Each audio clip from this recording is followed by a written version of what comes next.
to church.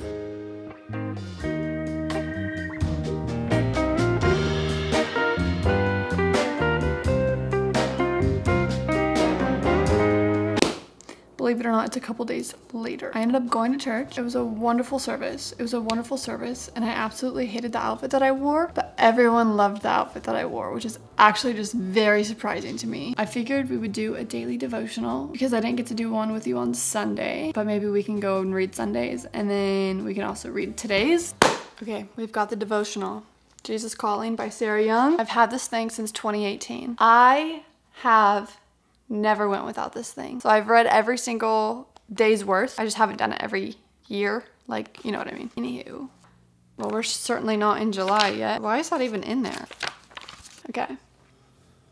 If you learn to trust me, really trust me, with your whole being, then nothing can separate you from my peace. Everything you endure can be put to good use by allowing it to train you in trusting me. This is how you foil the works of evil, growing in grace through very adversity that was meant to harm you. Joseph was a prime example of this divine reversal, declaring to his brothers, "You meant evil against me, but God meant it for good." Do not fear what this day or any day may bring your way. Concentrate on trusting me and on doing what needs to be done. Relax in my sovereignty, remembering that I go before you as well as with you into each day. Fear no evil, for I can bring good out of every situation you will ever encounter. Trust in the Lord forever, for the Lord, is the rock eternal. Isaiah chapter 26, verse 4. As for you, you meant evil against me, but God meant it for good, in order to bring out his present result, to preserve many people alive. Genesis chapter 50, verse 20. Even though I walk through the valley of the shadow of death, I will fear no evil, for you are with me. Your rod and your staff, they comfort me. Psalms 23, verse 4. I don't know how that should make you feel, but I feel like it should make you feel how it made me feel, which is comforting and at peace and loved, knowing that you have the grace and mercy of the Lord over you, knowing that you don't have to worry about tomorrow. You don't have to worry about what it brings because tomorrow doesn't even exist yet. Why worry about the circumstance? Why make up these scenarios in your head when all they are is just scenarios? It's not reality. It's not actually happening. Don't worry or stress or be overwhelmed by what tomorrow brings, because whatever tomorrow may bring, God will be with you and he will go before you. And I feel like that should be such a relief. It reminds us that we're not in control of everything. We're not in control of what tomorrow brings. We're not in control of what other people are gonna do. We're not even in control of if we're gonna wake up tomorrow. It puts into perspective how much we actually have control over versus what we don't have control over. And we have to come to terms with letting go of the things that we can't do because it's outside of our control, and we can't dwell on the fact that we don't have control over it. But it's such a relief knowing that God knows what tomorrow holds. Therefore, it doesn't matter what you know about tomorrow, because you don't know anything about tomorrow. You really don't. You know what you think you know, but none of it is factual. Anything could happen. He carries our burdens. He gives you rest. If he doesn't give us rest, where are we finding our rest? In sleep? In watching videos all day? And playing video games all day? Those are temporary rests. They don't give you eternal rest. They don't give you infinite rest. They don't give you the rest that our soul craves. They don't give you the rest that the Holy Spirit needs. They don't give you the rest that is going to satisfy you for a lifetime. I'd rather find an infinite amount of rest. And the only person that is able to provide that is God, because that's what he provides, that's what he gives out of the kindness of his heart, out of mercy, out of grace. And so when he says in Genesis chapter 50 verse 20, as for you, you meant evil against me, but God meant it for good, in order to bring about his present result, to preserve many people alive. I've said this verse since I heard about it, because God already knew what evil is going to happen. That's a no-brainer, and that's why so many people are mad at God, because God allows bad things to happen because we did that to ourselves. Mankind did that to themselves. God didn't create us expecting us to do evil. Nope, he gave us free will to choose him, because he's not a God of force. He's not going to force us to love him if we don't want to love him. So if we don't love him, eventually, our time's going to run out. But because we didn't have a relationship with here on earth, why would we expect to have a relationship with him in heaven? If we're not following Jesus now, why would we want to be sitting next to him on the throne in heaven. God didn't create mankind to do evil. He created them just like I create my paintings because I think they're beautiful. I enjoy painting. I painted them for a purpose. He created them for meaning. He created them for beauty. This is just an analogy, by the way.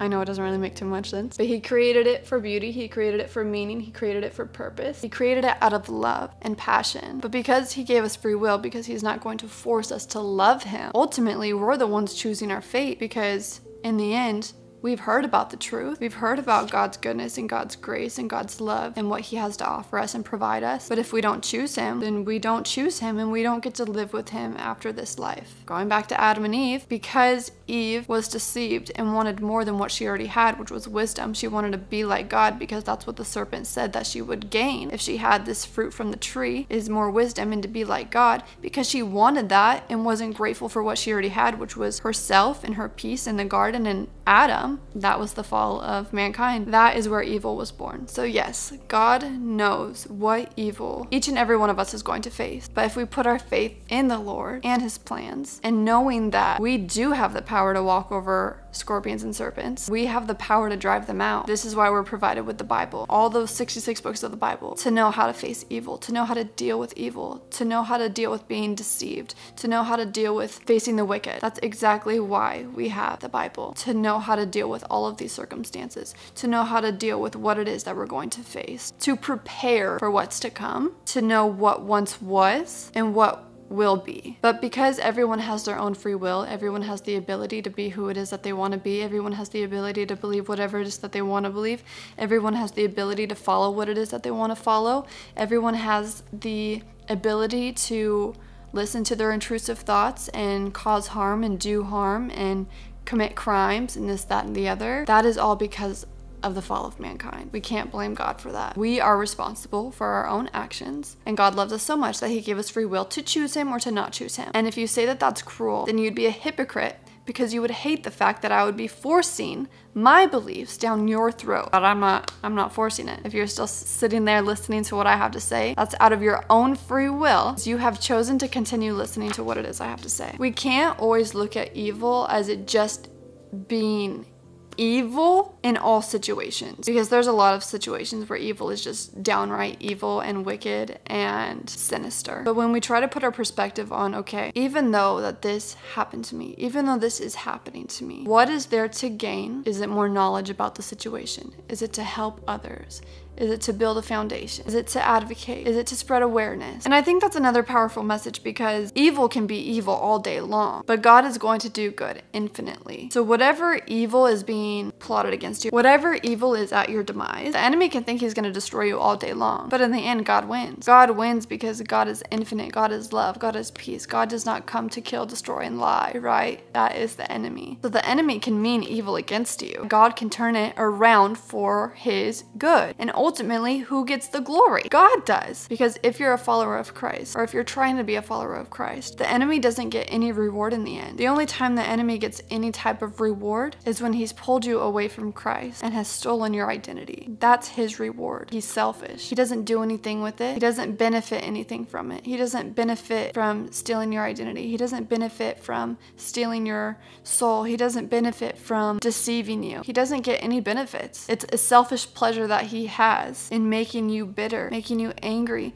making you depressed, making you oppressed, making you filled with anxiety, making you think that there's something wrong with you, giving you all of these names: bipolar disorder, schizophrenia, having insomnia, having a split personality, having ADHD, having ADD. The enemy's identity comes in all different ways. So really, the only time the enemy is actually winning is when he's convinced you so much that there's something wrong with you that you start believing that there's something wrong with you. But what's his reward? He doesn't get a reward, which is why I was saying that it was selfish, because all he's doing is sitting back smiling, hoping that you're gonna believe whatever it is that he's telling you. It's a selfish pleasure of his. He doesn't get anything. The enemy is so annoying. He is so annoying. Let's go back to Sunday. Come to me for all that you need. Come into my presence with thanksgiving. For thankfulness opens the doors to my treasures. When you are thankful, you affirm the central truth that I am good. I am light in whom there is no darkness at all. The assurance that I am entirely good meets your basic need for security. Your life is not subject to the whims of a sin-stained deity. Relax in the knowledge that the one who controls your life is totally trustworthy. trustworthy. Come to me with confident expectation. There is nothing you need that I cannot provide. When I read you guys these devotionals, it's because I also need them too, just so you know. Let us come before him with thanksgiving and extol him with music and song. Psalms 95, verse 2. This is the message we have heard from him and declare to you. God is light. In him there is no darkness at all. 1 John chapter 1, verse 5. The law of the Lord is perfect, reviving the soul. The statutes of the Lord are trustworthy, making wise the simple. Psalms chapter 19, verse 7. Let us then, with confidence, draw near to the throne of grace, that we may receive mercy and find grace to help in time of need. Yesterday's was, do not search for security in the world you inhabit. You tend to make mental checklists of things you need to do in order to gain control of your life. If only you could check everything off your list, you could relax and be at peace. But the more you work to accomplish that goal, the more things crop up on your list. The harder you try, the more frustrated you become. There is a better way to find security in this life. Instead of scrutinizing your checklist, focus your attention on my presence with you. This continual contact with me will keep you in peace. Moreover, I will help you sort out what is important and what is not, what needs to be done now and what does not. Fix your eyes not on what is seen, your circumstances, but on what is unseen, my presence. Wow, God is so intentional with everything that he does. I think that's a wrap.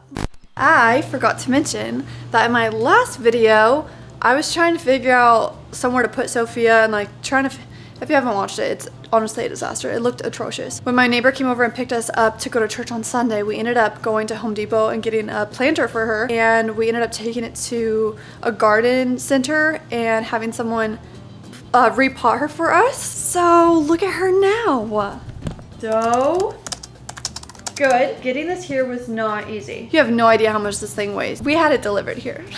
We had it delivered here, and I had him put it in my house because it's so heavy. While he was here, I had him help me propagate some my other flowers, my pothos flower, and I guess that's all that we propagated. I was wanting to propagate this one, but I'm just waiting. I have yet to. I ended up going to Lowe's and getting these little planters and stuff, so I need to replant him, and I need to replant, or repot is what I mean, into these. These are not cute, but it's better than what they're in, because right now they're in that. I also thought I had the right dirt, but I don't have the right dirt because the dirt that I do have is for my succulents. Nice. If I'm being honest, it looks better in person than it does on the camera. I don't know why it doesn't look that good on the camera. Maybe it actually just doesn't look good there, but I think it does. Maybe I just have like a different sense of interior design. I think that's what it is.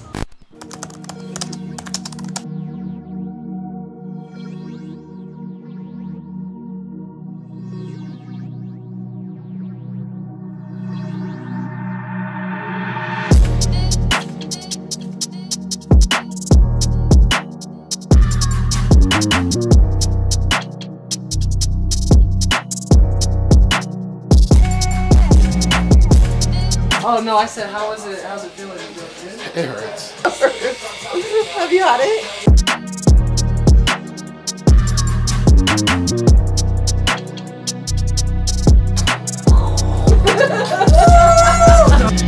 Oh yeah. Isn't that awful?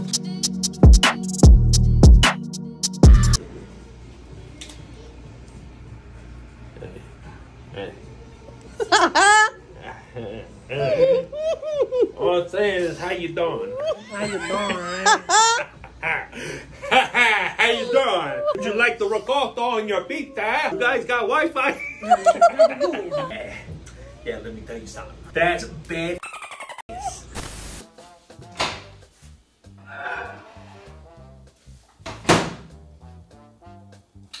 Oh. So cold, what a ball. What's your excuse?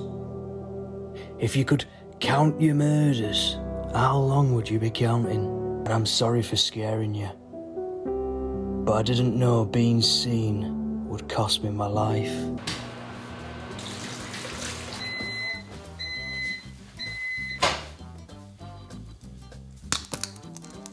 This corn dog would not be my first choice of food if I had other food. And you know, I do have other food, but it's all hot. It's either hot cereal, pasta, hot veggies because they're frozen, and I don't want any. And this is hot, so honestly I have no excuse. It's just the fact that this was much easier to make than anything else. I really just want fruit. I want a smoothie, and I still don't have bananas from the last time we talked about a smoothie. So I'm hoping tomorrow I can get some bananas and more smoothie stuff, because I just want a smoothie. I just want a banana and peanut butter. Oh my gosh, that sounds good too. Or like a banana and cookie butter.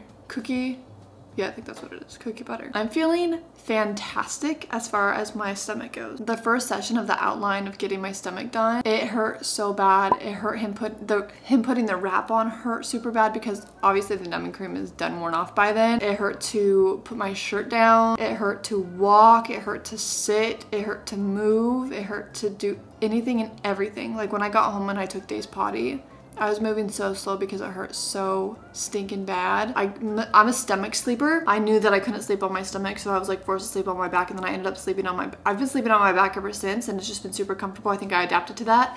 But now with the shading and stuff, I'm still not done. I still have a third session to go to. Now that I have some of the shading done, I don't know, Billy was saying basically it's just the outline that's super, super tough, and so he's not surprised that that hurt more than the shading, because I feel like I could do acrobats. It's like the second day? It's the second day home of having this, and when I left, when I Ubered back home, I was completely fine. It didn't even hurt when he put the wrap on. It didn't hurt to go to sleep. I've been sleeping on my stomach. It doesn't hurt to sleep on my stomach. So yeah, this is what it looks like. I love it. We have more shading to do. We're gonna do more shading down here. It doesn't really make much sense right now, but I promise it will. I love it so much. Goes down a little further on both sides. I think after my stomach is done and my arm is done, then I'm done. Because I don't think I'm ever gonna be wanting to get my legs done. I wouldn't mind having my back done, but if I get anything on my back, I'd want it to be a whole back piece. I do not have a tattoo that big in mind, or like a vision that big to put on my back like that. So my back is maybe just, I don't know. Yeah, I'm honestly kind of excited to finish my arm and have the stomach piece be done. I know for sure I'm still gonna do like touch-ups on my arms. I still have this dagger here. Get the dagger right there. It's actually not even done. It's supposed to be shaded in and filled in and stuff, but I just never got to it. And then the roses that I have up here, I want them to look more realistic, not so much dotted work. So I'm gonna have Billy do that eventually. But other than that, like, I don't think I'll have any new tattoos after my arm and my stomach is done. This is so good, but I still much rather have a smoothie. Usually when I go to the shop, I'm there all day long, just hanging out, taking our time, filming, we're having lunch. It's just so much fun. It's so much fun to just go and hang out and also see all the other work people are getting done and see what the other artists are up to. Yes, I put mayonnaise on my corn dog. It's so good. You're so cute. I can't even. The cutest boy ever. Love you. Last night when I was getting ready to take Dace potty, I talked to him in a baby voice, as most pet owners talk to their animals, and I'll always call him a little boy, but a W instead of an L, so whittle boy. I've been saying it and I've been trying to figure out, I've always called him that, but recently I've been saying it a little bit differently, and I've been wondering why it sounds so familiar. So when I'm like, listen here, whittle boy, it made me realize I sound like Drake and Josh yelling at Megan on Drake and Josh. You know what? You just remember one thing, little girl. So knit yourself a sweater, little girl. You're gonna be in some big time trouble, little girl.